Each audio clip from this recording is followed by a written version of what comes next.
I love Tamar. I really love Toni Braxton. When I first seen her on the Braxton Family Values and we got to learn more about this diva-like attitude that she had, even though she wasn't the diva in the family because it was Toni Braxton and she was married to Vince and she was like almost like this sugar baby of sorts when it came to Vince. Y'all remember that? Y'all remember how he used to be very doting and loving and take care of all of her needs, and she just was like the rich black girl who was married to a rich black man, and it was just really fun to watch her. Then she became this phenomenal singer that we got to experience seeing live and actually seeing good when she sang live, and the bitch still sound like the damn record. That is who we know and love to be Toni Braxton, right? Who I know and love to be Toni Braxton. So this new person that I'm seeing appear on social media, I'm really not fucking with.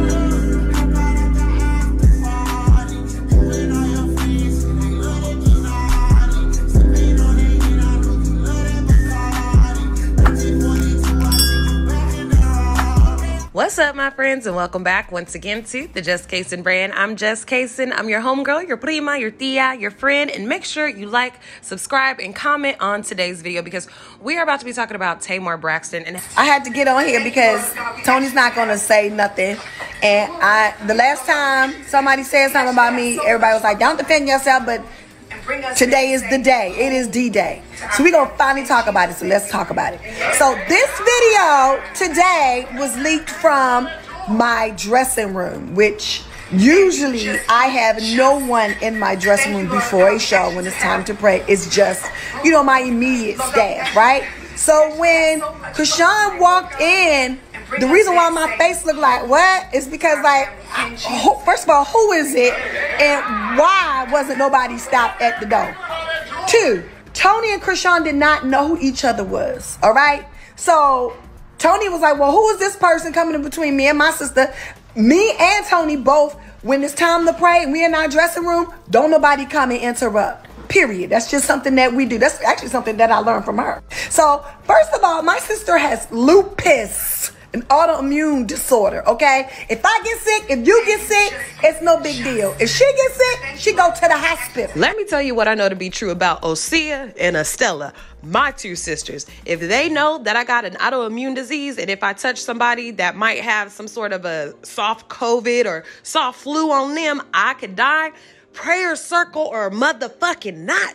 They putting their hand up and being like, get on this side of me. Nah, you can't hold my sister's hand. I'm sorry, but you got to get on this side of me. My sisters would not give up. So what she not gonna do is touch a stranger's hand, embrace a stranger. She don't know Chrisean from Adam, okay? And so when she walked in, it kind of startled everybody. So let's just address that there, okay? You see that? And at the end, Toni patted her on the shoulder, okay, huh? And actually, that was the first time that I met Chrisean when she walked in that door. Yeah, that's why I turned around and we actually had so much fun tonight, Lord God, and bring us back safe. It changes things to our families. Amen. In Jesus' name. So let's move on to the next subject. Yep, that is good. Yep, won't he do it? He's able. So this is the picture in the middle of my show when they was introduced to each other. We started talking, coming from a whole bunch of siblings, and everything was all fine and dandy. Let me tell you something. Toni Braxton don't stay for nobody's concert. She don't stay backstage. She sings and she leaves, not even hers. She stayed most of the time. We had a blast. It was cool. That's Billy Woodruff over here beside Toni. That's Toni's best friend. Everything was great. Everybody was happy. No beef. No drama. Okay? Now let's move on to the next slide because today is D-Day. Since people want to sell videos, people want to, just put everybody on blast and have people come up with their own stories. Today is the day of the real story. So let's move on. There are so many things wrong with the delivery of this video. First, how she's talking and how irate she is. It makes it very hard to listen to this old ass woman talk and be this irate. It's like, take your ass down to the Love and Hip Hop franchise or the Real Housewives of, oh wait, you can't, you ain't married, and you definitely can't be a Real Housewife of that broke ass man. So okay, never mind, you can't do none of that. But your delivery and how hype you are about this whole ordeal that didn't even happen to you but happened to your friend is irritating as fuck. Secondly, if you lock down the room for prayer before you go on stage and do all this shit like you say you do, then why doesn't your bodyguards know that in order to tell Chrisean no? Are y'all that scared of Chrisean? Like, everybody around you is just, okay, Chrisean. And then all this happens, and now you're like, I can't believe Chrisean. This ain't got shit to do with her. This got to do with your ass. You gonna press charges or you just... Yes. I'm pressing charges. I didn't do nothing to that girl. Oh! You can't leave him to the police. Oh. Is that the hit that we made up? Oh! Now see, now, James is my best friend and I would never ever do that. Look at my baby lip. Yeah. I don't know about you, but I would never put my friend's fight back on display on the internet. Never ever do him like that. But at this point, it has gotten above and beyond out of control. Okay? Nobody is lying on nobody. Nobody wants no clout for nothing. That's what the legendary Toni Braxton. Okay? Shut up all that fucking screaming at this big age. Damn, the video's already loud. Shut up. Nobody needed a clap. Okay? Hello, nobody's trying to get on Zeus. Lamel is a good friend of mine. If I wanted to show, I would have one. What's your nose? When she said that, that's how I knew this whole thing is her responding to fans. We wanted to show. Toni wanted to show. Check that one. Your tooth is chipped. Cheers. So do you want to... You gonna press charges or you just... Yes. I'm pressing charges. I didn't do nothing to that girl. Busted. But we can't leave him to... Okay, so what I'm saying is, if y'all will read, this happened today. It was Keon Pierre. I don't even know the man. He said this footage that was leaked from Tamar's dressing room to TMZ TV was captured by me. The only people who have possession of it, other than myself and boop, the bitter one, and somebody named Rodney Jr. I don't even know him. These two bozos are in cahoots with each other because they are friends. Do not use my footage to stir the pot of drama, especially if you distort the quality. He's talking about his quality, okay, child? I know that's why everybody fighting for their rights today, okay? He said, don't use my footage to stir the pot of drama, okay? Especially if you distort the quality. I know that's why everybody worrying about their body of work. Me too, that's why I'm here. Okay, Toni Braxton, I am deeply sorry that this footage got out, and I would never do anything to tarnish you or your family's brand and name. Yes, because the truth of the matter is, me and my sister meant no ill will towards nobody. You know what I'm saying? Like, this is our torn business. We take it seriously. And the truth of the matter is, James, I'm so sorry. I love you with all my heart and soul, but your friend sold you up a river for $5,000. You would have to shoot me in the back of my goddamn head before I go on the internet and embarrass my best friend like this. My best friend? My best friend. I'm not gonna embarrass you like this. You know, if I'm sitting up there saying that you're my best friend and I find out that somebody sold a video in order to embarrass you online, I'm probably going to try and run that person down. I'm probably going to like do whatever I can to make you feel okay because I can't believe that they are doing this shit to us. We're best friends. I ain't about to allow this to happen. I'd have bought the video footage for $10,000 just so it wouldn't get put up on nothing because that's my best friend. You feel me? That's my best friend. That's why Tamar, I don't feel like she's like the bestest person anymore. I don't admire her anymore. And why is she talking so ghetto? Yep. Somebody said he sold the video to TMZ. The man here, Keon, said y'all sold that video, not me.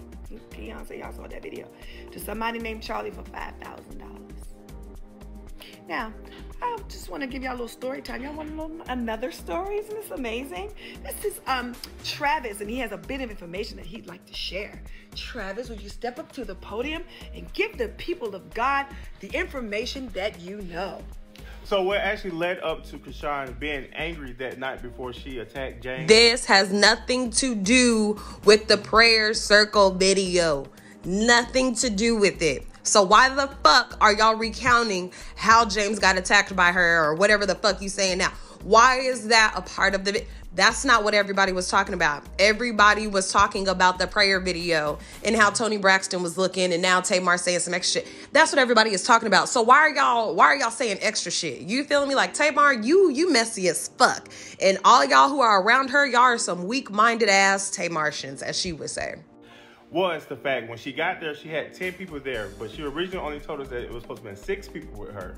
So LaTroy Davis, and you know I'm not lying because I was standing right there while you was talking to her team, you told the venue staff that only 6 people can be backstage and the rest has to go to the audience. So after she picked the 6 people, she was also told that she was the only one that can be on the left side of the stage by herself.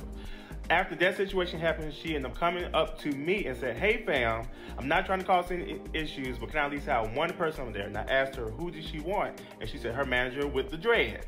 So I got one of the venue staff members, and the venue staff member brought her manager to the back. So after that, she was calm a little bit, and then she ended up coming up to me again, and she said, "Hey fam, when am I performing? What time I'm performing? When time I'm going on?" Because remember, I had said I had wanted her to come out to do a survival all the time, doing the twerk all part. That's what we was talking about. Go ahead, now read them. How she interjected like that reminded me of like when a little kid is on the phone and they ain't supposed to be, and they're like, "My mama said I could come over your house and eat cookies." So I told her, I said, I didn't know anything about that, but let me go to the person who's in charge, which is LaTroy Davis, while we were on tour. At the time, he was in charge. So it's his tour. Here you go, being messy, but you would cry if somebody was doing this shit to you. So I went up to LaTroy and I said, "Hey, Chrisean said, when is she performing?" He asked me, "What are you talking about?" I said, "Chrisean told me that Toni Braxton told her that she can perform doing one of the halftime things." He was like, "Well, she's not getting on my stage. She's not getting on my stage."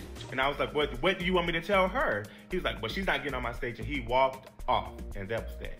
So you mean to tell me all of y'all were scared to go back and tell Chrisean, "You're not getting up on stage"? Matter of fact, the tour manager or whatever you want to call it, you were afraid to tell Chrisean that she wasn't getting up on stage. So you mean to tell me y'all were already evoking a presence of, "I'm scared of Chrisean. We don't know what we could tell her." Y'all already had that presence going on with Chrisean.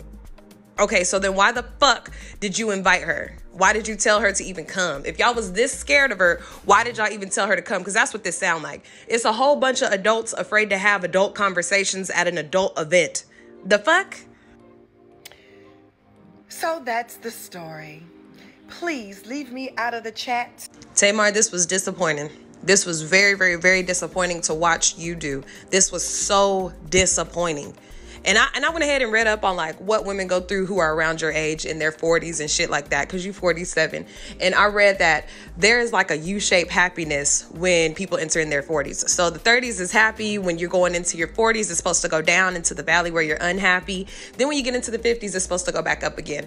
So I'm assuming that you might be in your low valley place where you don't know if you're still in your 30s or about to approach your 50s. So a lot of your actions are very kiddie because you don't know which side you're on, because you're in the downslope of, going through the changes.